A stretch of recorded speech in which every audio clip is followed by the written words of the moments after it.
Ya Umigbo, Anambra, Anambra State. Today, 16 of May 2026. So yesterday, 15 of May 2026, only if family no ba.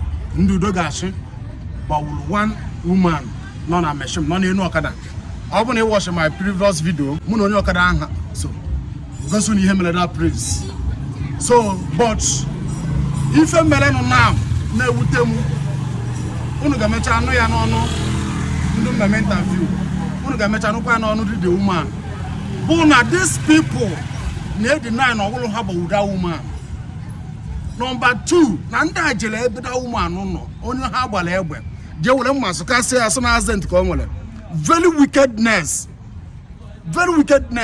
since yesterday this thing mele onye isi ndị do ga ashike agbo emeka ya never come to visit this family. Governor Soludo onye sendiri to come to meet this family. Ndu security egbawulu. They are just behaving. What kind of a country and the state is this? But I don't want to say much thing. I know from our brother before I know from his husband. Like what voice is more? Because yesterday afternoon around 3:30, got on my phone. So I do Achi. So rush, I got to mortuary, got to police station, I form her. I come back to the man house, put the man. I went one can do Achi. Buying a route and can do Achi. The Achi had a save life. He had a save life. I had a boom mad. I went happened now no one boom mad. I saw no one accident. I had the kidnappers. And the kidnappers on a police station. So we rushed to police station. My room, the police station. The police station was down kidnapper. Wounded police from Kaduna State. Not only police from Kaduna State, one barrister and 3 policemen and their driver. They had to travel from Newi area command. Remember the arrest. So when I have my arrest, the woman went for mob, the police people along the line. Dogachi were double cross Anambra. From echo here, however, to the woman won. However, do one papa also. Where she now about by the way me. We got here a mortuary. So let Kaja, where now do Dogachi. We got Bolomi and Dogachi to the police station. Later in the night, we go to Bolomi. Go to Bolomi, the Bolomi, Marco, Nemo to a hedge number and higher bonies. Along the line, women are here now. The police went from State the Oka. We met her the mortuary. And we all can you make a wicked woman niche. Hey! Well, my child, everywhere. Where grab no one accident. Hey! So, I wear top of those things. Why I'm really. I went back to the this morning. This morning, I be by 10 o'clock. I think I commission an order. Those woman, that woman and the deer, and before I drive for the case. So now, I better to go back to our again. Next week, I'll go on the station. Okay, Chele, I'm going to go that praise. Because on your carabuye, Wanamo, na Mbob the woman, Mbano that's everywhere. Obia, the woman it Jesus. I see a cave for I'm going to have what I thought. Now, the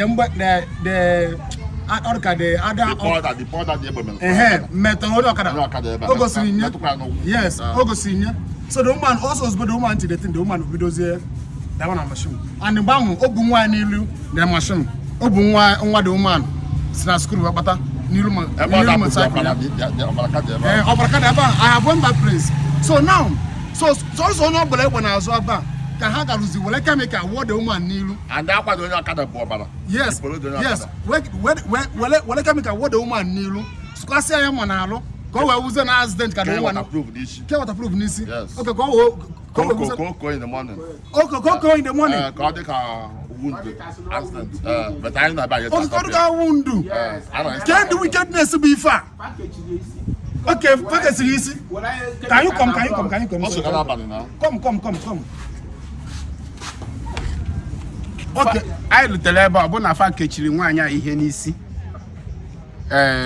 asị ya ka ha kepụzie ihe ha kere nwaanyị a na isi so ha bịa kepụ ihe a n'isi ọ bụ na kemikal ka ha wụnyere wuchi ihe dịka blood wee kechie nwaanyị a n'isi mana o nwere other people aka butere ọfụ nwụrụ anwụ n'ebe ahụ ha na-ekechikwa ihe n'isi so abịa tọhapụzie nwaanyị a ihe n'isi o nwere ebe o nwee wund iru ya niile ma ihe niile gbacha o nwere ebe o nwee wund ndị ọzọ na-esikwa ebe o nwere ihe ya kechi ha n'isi dọna ọ bụ na ha gburu nwaanyị mma n'ụkwụ sụọ ya n'afọ mana ebe a gbara nwaanyị egbe bụ na aka ebe a ka a gbara egbe so ha sụkwuo ya mma na afọ sụgbuo ya mma n'ụkwụ so e wee fụsie ya so ndị polisi wee mechaa the video so anyị nwa wee nabazie so otu a ka anyị si wee fụ. Do you see what happened? Nwaanyị mmadụ ha gbara egbe ọ nwụọ. Now mgbe ha gbara egbe ọ nwụrụ fejezie were mma na-asụkasị nwaanyị mmadụ n'alụ wee sị na azị nke nwaanyị mmadụ nwere. Kedu ndị wickedness bụ ife a? And anụ m na ndị polisi ahụ ha na-achụ gosi ife kaadị fa.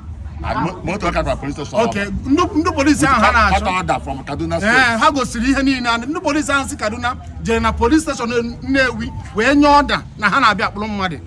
So ihe ọrụ ha bịara abụrụ ọrụ ọjọọ. Now and the police ahụ gosiri ife this thing. But why ha ji wee ze mmasụkasị nwaanyị mmadụ n'alụ and you want everybody to keep silent. And since then Anambra state governor won't be open about this. And all the security men found. The only single dog Achi, never call these people. Come and do that thing. Just one madu. Ozumulamu. Ozumulamu ibulu. From our bakasi, more charity superman. Naturally, no. And the Bromian hospital and those Bromi that much those people. Ndalomana. Go for the mortuary. Okay, Bromi mortuary. Okay, Bromi hospital. Yes. No nature called. No nature. Ndalomana. God will judge all of you one by one. This evil name. This hospital, God will judge all of you one by one. Look at what happened. Since then, government need to call them. So, or if I be family, I got a channel from his husband. In fact, I'm not happy.